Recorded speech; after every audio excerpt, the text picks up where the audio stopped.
morais de Deus, aí nós entramos em alguns atributos que na verdade têm uma relação com os sentimentos humanos. A ira, amor, bondade, benignidade e outros atributos, né, de Deus tem um pouco a ver, preste atenção, entre aspas, com as emoções de Deus. Vamos colocar assim, certo? É claro que isso tem que ser colocado entre aspas, tem que ser compreendido dentro do seu limite, porque emoções atribuídas a Deus dentro da Escritura Sagrada, na verdade, é apenas uma figura de linguagem. Não é? Quando a gente vai estudar hermenêutica, dentro do campo da hermenêutica, quando a gente vai estudar as figuras de retórica, uma das figuras de linguagem que a gente estuda, que é utilizada pela Escritura Sagrada, é o antropopatismo, que nós conversamos aqui no outro dia.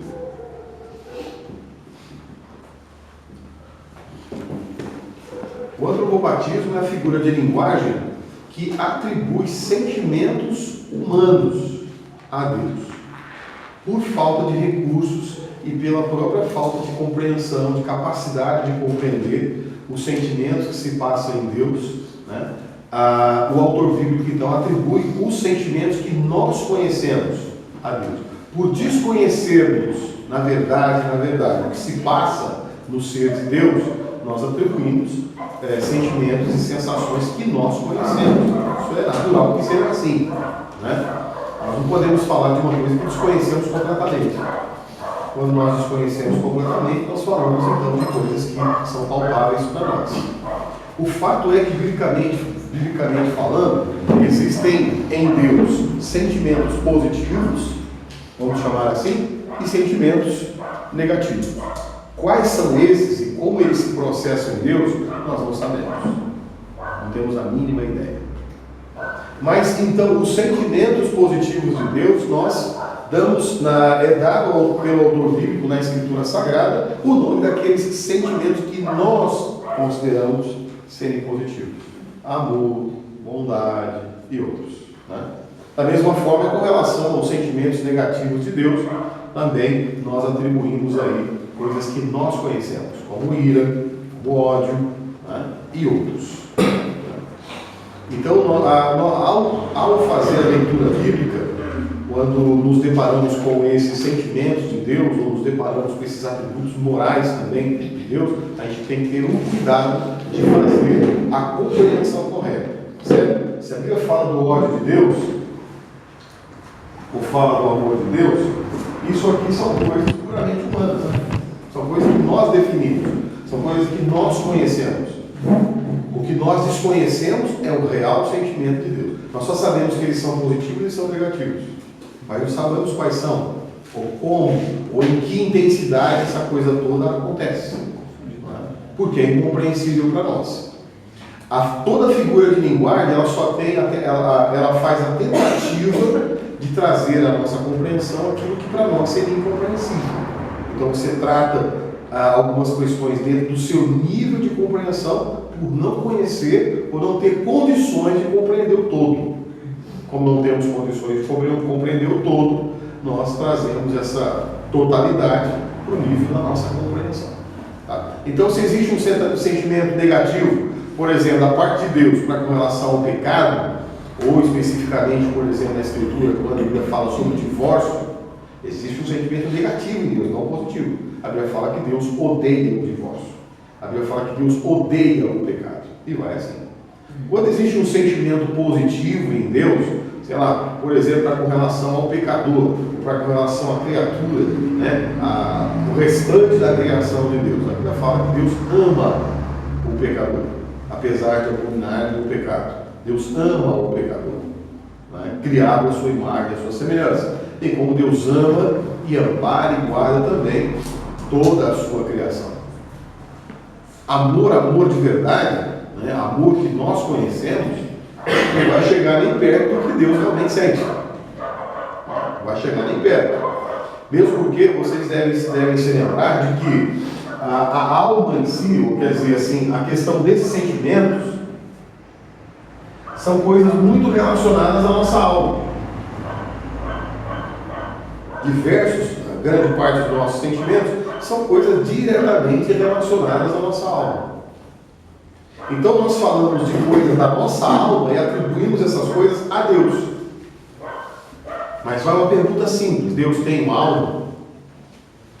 Para que Ele tenha esses sentimentos da nossa alma?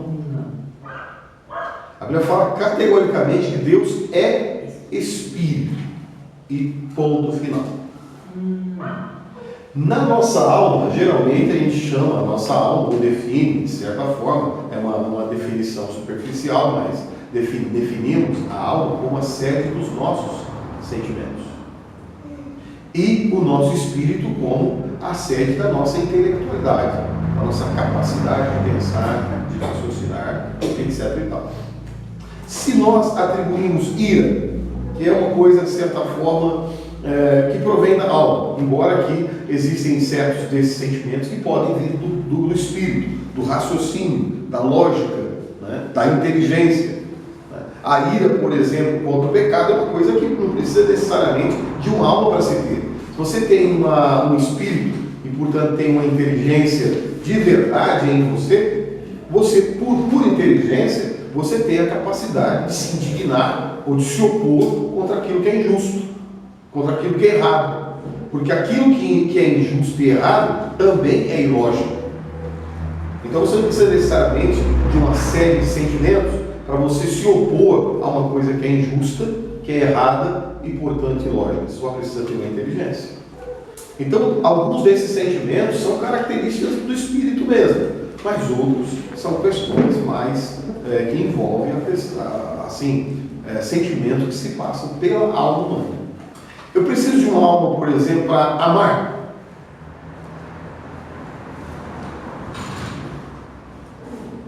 Preciso? Não é um sentimento humano? Não está na alma? Se Deus não tem uma alma, como que Ele ama? Se o amor é uma questão, é um fruto da alma, é uma coisa que está alojada em nossa alma, e Deus não tem uma alma, como que Ele tem a capacidade de amar? Se Ele não tem uma alma. Por isso que o ágape, na Escritura Sagrada, o amor ágape em si, ele pouco tem a ver com a alma, ele pouco tem a ver com o sentimentalismo. Ele tem a ver com sua capacidade de decidir amar a pessoa, de decidir fazer qualquer coisa que for necessária para o bem-estar da outra pessoa, mesmo que você não tenha esses sentimentos, mesmo que você não tenha esse sentimentalismo, mesmo que você não sinta de fazer o sacrifício pela pessoa, ainda assim você faz por poder de decisão. Esse é o ágape, o mandamento, é uma ordem. Então você só precisa de lógica para cumprir, e não exatamente de sentimentalismo. Jesus estava eufórico, dando risada, com a alma cheia de alegria, quando estava indo para a cruz, irmão. Mas ele tinha clareza em sua mente, de sua missão e do que ele tinha que fazer. Ele tinha clareza de que ele queria o bem-estar do ser humano. E nessa clareza, portanto, por amar o ser humano, é que ele foi para a cruz. Mesmo sofrendo, mesmo com a alma turbada, etc. Então ele seguiu o caminho do amor, seguiu o caminho daquilo que ele sabia que tinha que ser feito, em prol, em benefício do ser humano. Então o amor, na verdade, o amor ágape em si, o amor mesmo de Deus, ele pouco tem a ver com o sentimentalismo. Ele tem mais a ver com a sua capacidade de decidir em favor do outro, de fazer o sacrifício, de fazer a renúncia que for necessária, as ações que forem necessárias para que o outro seja beneficiado, mesmo que você não tenha sentimentos com relação a isso. O amor é uma decisão, vamos dizer assim, em certa forma. Agora, Deus, na sua misericórdia, Ele adocicou a vida humana de várias formas. Uma delas foi nos dando uma alma. Ter uma alma é maravilhoso para quem coloca a alma no seu devido lugar. Se nós amássemos as pessoas apenas por lógica, sem emoção, seria uma coisa bem chata em algumas circunstâncias. Dependendo da circunstância em que se precisa exercer o amor, seria uma coisa bem chata. Você ter aquela sensação, aquela emoção, etc. e tal, é uma coisa muito vibrante, muito interessante. Nós só não podemos deixar que a alma assuma o controle da vida. Porque, igual eu disse a vocês em outras circunstâncias, a nossa alma não tem muito raciocínio. Não é que ela não tem raciocínio. De certa forma, perdoe aí a colocação, mas a alma é meio burra. Ou o Espírito diz para a alma onde ela tem que ficar, ou então ela faz burragens as mais diversas. Quando a nossa vida é dominada pelos nossos sentimentos, paixões e coisas que vêm da alma, a vida pode virar uma confusão muito grande. Então ela é maravilhosa, nos dá sensações, não existe coisa mais, algumas das coisas mais belas da vida vêm da alma, sei lá, de você contemplar uma criança e se emocionar com isso, você ver o pôr do sol e a sua alma se encher de alegria ou se encher de emoção por ver a grandeza de Deus em criar aquela coisa imensa e bonita, etc. e tal, né? E outras emoções positivas e negativas, etc., fazem com que a nossa vida seja um pouco mais vibrante. Não é só a questão da lógica em si, tem um pouco de emoção, de sensação nisso tudo. Se a alma for mantida no seu devido lugar, ela é uma bênção. Se ela for descontrolada e o nosso espírito estiver enfraquecido e a alma conseguir dominar o curso da vida, vira uma coisa terrível. Terrível. Tanto que a questão de andar na carne tem justamente muito a ver com o domínio da alma sobre a vida humana. O domínio das paixões e das concupiscências da alma, e aí do corpo também, né? Quando essas forças dominam a vida do crente, esse crente, quando passa a governar, esse crente está andando na carne. Tá? Na verdade, a carne, quando a Bíblia fala sobre a questão de não andar na carne, é uma certa fusão entre concupiscências do corpo, desejos naturais, adicionado aí, ou vinculado, né, aí misturado com as paixões poderosas da alma. O que a alma quer, o que a alma deseja, etc. e tal. Então você junta desejos da alma e desejos do corpo, você tem o que a Bíblia mais ou menos você tem aquilo que a Bíblia chama de carne. Quando essas forças, né, os desejos do corpo e as paixões da alma, elas se juntam e dominam a vida, é porque o espírito humano ficou subjugado, ele está enfraquecido. Ou seja, você está enfraquecido espiritualmente e essas forças estão dominando a sua vida. Quando isso acontecer, a coisa é complexa. A relação entre marido e mulher é o desejo do corpo ou não? Na verdade, do espírito também. Na verdade, lógico, não é uma questão. Diversas forças do corpo, principalmente nossas necessidades básicas, né? Comer, beber, a vida sexual e outras necessidades. Quando essas necessidades ficam descontroladas, elas são pecaminosas. Comer descontroladamente é glutonaria, beber descontroladamente, ela vira aí vício e coisas do gênero. A vida sexual descontrolada, que é uma necessidade natural, não há nada de pecaminoso nisso, mas quando está descontrolado, vira prostituição, adultério, vira fornicação, vira uma bancada de distorções e tudo mais.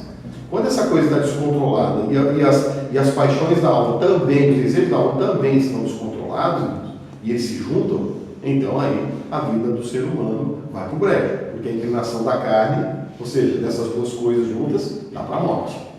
E ao passo que a inclinação do espírito dá para a vida, como diz o apóstolo Paulo. Então, a alma e o corpo têm suas funções, ele tem suas belezas.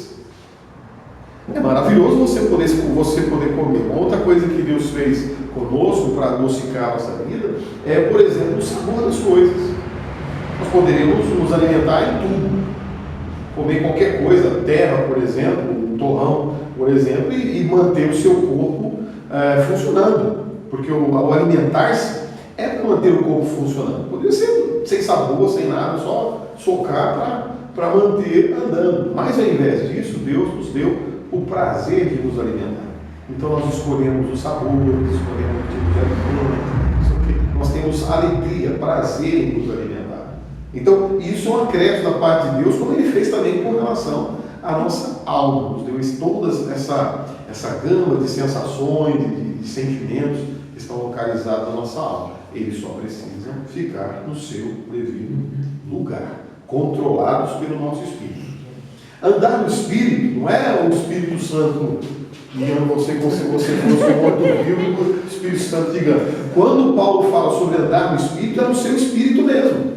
Isso que eu ia perguntar. fortalecido pelo Espírito Santo. No texto aqui de Gálatas 5 está falando do fruto do Espírito, mas é o fruto do Espírito Santo. Aí é o Espírito Santo. Porque o espírito humano não tem condições de, por si, produzir o que está aí. Então, quando ele fala andar no Espírito, é nesse fruto que o Espírito vai gerar? Não, quando ele fala sobre andar no Espírito, ele já está falando do nosso espírito, fortalecido pelo Espírito Santo. Por isso que você vai ver no texto que tem Espírito com letra maiúscula. Então, eu pensei que era o Espírito Santo, por causa que está em letra maiúscula. Mas é o Espírito Santo agindo sobre o seu espírito, para que você então possa ter o domínio, vamos dizer assim, tanto sobre as forças do corpo, como também as forças da alma. Da forma como Adão andava, irmãos. Adão não andava cheio do Espírito Santo. Adão só tinha um espírito não degenerado, perfeito. Então ele andava no Espírito também. O Espírito Santo, então, andava no Espírito. Porque assim, nós já discutimos essa questão, mas deixa eu colocar aqui novamente. Quando Deus criou realmente o ser humano, com essa estrutura, ele criou o espírito do ser humano, o espírito humano, para governar a vida humana. Então o nosso espírito, ele é o rei dessa questão, dessa estrutura. A alma é a serva, logo em seguida, para buscar a nossa vida. E o corpo é apenas o que nos leva para lá e para cá. É o escravo em si. Assim Deus criou nessa estrutura para que o espírito governasse, a alma auxiliasse, e o escravo e o corpo em si fosse apenas o canal das questões do espírito, das questões da alma. É o nosso, vamos dizer assim, é o nosso canal para o mundo físico.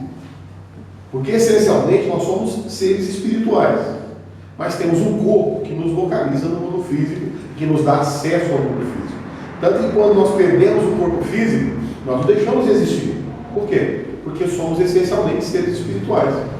O corpo perdemos, que é o nosso veículo no mundo físico, perdemos ali pela morte, coisa do gênero, mas continuamos existindo normalmente, vamos dizer assim, porque essencialmente somos coisas diferentes. Agora, quando Deus criou com essa estrutura, é assim que Adão vivia. O espírito governava, ou seja, de certa forma, não é bem isso, não é exatamente assim, mas quase assim. O nosso espírito não tem só intelectualidade, só inteligência, tem outras características também, mas vamos colocar como a principal assim: a inteligência humana era que tinha que governar todos os seus atos e suas ações. As emoções, esse emocionalismo, sensações e paixões, etc. e tal, deveriam, como eu disse, dar aquela adocicada na vida, dar aquela vibrância na vida, E o corpo em si, é apenas para nos manter dentro do mundo físico. Assim deveria ser. Quando Adão pecou e o homem morreu espiritualmente, a coisa toda virou ao avesso. Uma vez que o espírito humano estava morto, afastado de Deus, quem assumiu rapidinho o posto de rei foi justamente a questão da alma. Então, após a queda, a alma virou rei e soberano sobre as ações humanas. Um cara irado, cheio de indignação, como por exemplo o Caim, que vai lá e na turbulência das suas emoções, ele vai lá e mata um irmão inocente por puro sentimento, por inveja, por exemplo, é um cara que está dominado pela alma, não tem lógica mais, não tem raciocínio mais. Por que eu vou matar o meu irmão? Se Deus identificou uma coisa errada em mim, me avisou e ainda avisou para mim mudar, por que então que eu não mudo, conserto e sigo minha vida em paz? Não, a turbulência das emoções, a ira e outros sentimentos do Adão, próprios também ali de sua alma, o levaram a ir lá e cometer o primeiro homicídio da história. Existe crime passional? Sim, o passional tem a ver com a questão da alma. No caso de passional, tem a ver com relacionamento com outras pessoas, esposa, etc. Então, o crime passional, às vezes, ele até diminui de pena, quando é passional. Por quê? Porque a lei entende que o cara foi movido por um tempestuoso sentimento que o dominou e descontrolou. Não é o cara frio, não é o cara frio que vai lá e mata por matar. Ele teve uma turbulência emocional grande que o levou a cometer tal crime, tal homicídio. Homicídio é homicídio, mas tem aí seus qualificadores, que tem que ter isso em mente. O demônio não dá onde? Então, vamos falar do ser humano para depois de falar do demônio. Essa escala aí Então, sozinho, sabe? como a alma se tornou rei, se tornou soberana, dominadora da vida humana após a queda, o corpo ficou logo em seguida como servo. Então, a vida humana sem Deus, a vida do morto espiritualmente, o cara que está separado de Deus, ela é uma vida que existe apenas para satisfazer os desejos da alma e satisfazer os desejos do corpo. Quer dizer, é quase como um animal. O ser humano sem Deus vive basicamente para comer, beber, dormir, reproduzir e morrer. É só para isso. Tudo que é feito é basicamente para isso. E isso tem que ser satisfeito a todo custo. As paixões da minha alma, os desejos da minha alma, etc. E as minhas necessidades físicas, todas elas têm que ser atendidas e têm que ser atendidas imediatamente. Por quê? Porque esses dois aqui dominaram completamente a vida humana. É a junção desses dois aqui que a Bíblia chama